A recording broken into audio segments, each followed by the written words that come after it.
Okay, the clock ticking towards midnight. I'm sure you all got your New Year plans sorted, planned out completely. But if you're still figuring it out, we've got you covered on what exactly different parts of the country look like. There's, of course, celebration color across the country from north to south. The entire nation coming together to celebrate New Year's Eve. It's a big deal. You usually see huge parties, bashes taking place in the night, prayers early in the morning. And so we're going to give you a sense of what the situation is in different locations. State authorities have issued multiple advisories urging people to celebrate the New Year with caution. In metro cities, pubs, bars have been advised to check IDs more carefully. Surveillance has been stepped up across cities and neighborhoods. Whichever city you're joining us from, we'll give you a sense of what the situation is currently and what it's going to look like closer to midnight. Joining me now on this broadcast, we've got Anmol Bali from Delhi. We've got Anaga Keshav from Chennai. We'll also be joined by Abdul Bashir from Hyderabad, as well as several of my colleagues from our temple towns and tourist destinations as well. Anmol, I'd like to begin with you. First of all, I hope we're not being a complete dampener on your New Year plans and that's still sticking around, that you have some plans for midnight. But take it away, Anmol. What's the scene right now in Delhi? Akshita, anticipating heavy footfall here at the heart of the national capital.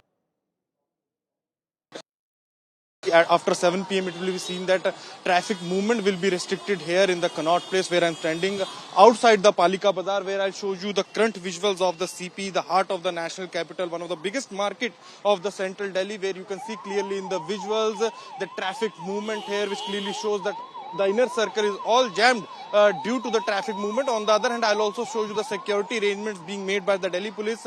At the one hand, they have deployed the paramilitary forces. On the other hand, they have also deployed the Delhi police personnel, because it will be seen that on the eve of New Year, Delhi police will be on the action mode. They have identified various traffic hotspots, and they will be checking people. The people will be issued challan if they will be doing the reckless driving, drunken drive, or if any motorist will be doing any stunt, a strict action will be taken on them. The police could also impound their vehicle. They could also give them a big challan. So these all kinds of arrangements have been made by the Delhi police in the national capital, because CP is the heart. There are a lot of clubs. To control the rush, to control the footfall, to control the crowd, they have deployed the paramilitary forces and police personnel. Akshita. Hats off to our police personnel. It's a tough job, you know, New Year's Eve, when there's so many crowds, there's so many people gathered there.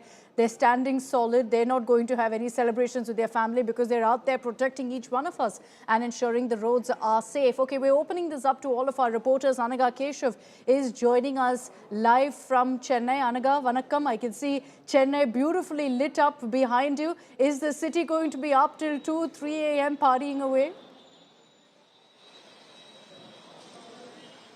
Well, of course, this is Chennai, and if it is Chennai, it is known for celebration, familial togetherness, and nothing but lights. In fact, speaking of lights, there is, I'm reporting from Pondi Bazaar, where it's fully decked up. It's fully decked up with fairy lights on trees, on shops. This entire stretch of road in Pondi Bazaar is fully decked up with colorful lights. In fact, there are police booths also. In fact, that frame that you see over there, that's a police booth that's completely decked up with lights. In fact, that's been installed over there for the assistance and safety of those who are going to be coming here to celebrate their New Year's. I have with me one resident of Chennai. She's here, I'm guessing, with her husband to celebrate the New Year's Eve in Pondi Bazaar. Ma'am, how has your year 2025 been like, and what are you looking forward to in 2026? Well, 2025 was fantastic, and in 2026 I am looking to work hard and achieve my goals, and not to make mistakes which I did in 2025, and to look forward to be my best version in 2026. How lovely. Are you from Chennai? No. I came here. I'm from Delhi. I came here to travel and to see South culture. Oh, nice. Are you liking Chennai? Are you liking the South Yeah, culture? I'm loving it. Yeah. Hi, sir. How are you liking the New Year's vibe in Chennai? How is Pondi Bazaar? Yeah, it is very good. Vibration is high here. So liking it. Ma'am tells me you're from Delhi. How is the New Year's in Delhi and the New Year's in Chennai? What's different here compared to Delhi? In Delhi, this time is for winters. While Chennai, it is pretty cooler right now. So this is right time to visit Chennai. I can say. And it is cool here, yeah. Loving it. Chennai is a very, very loving and welcoming place. I hope you have a great stay. Thank you so much. Happy New Year. Happy thank New you. Year.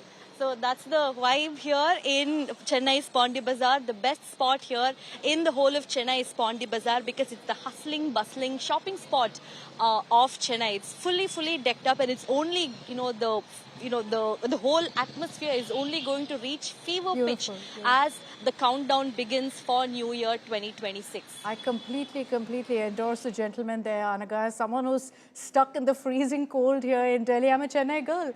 I miss the Chennai weather as much as everyone will say it's so hot out there. I prefer that any day to the cold wave right now. But thanks very much, Anaga, for getting us those voices from the ground.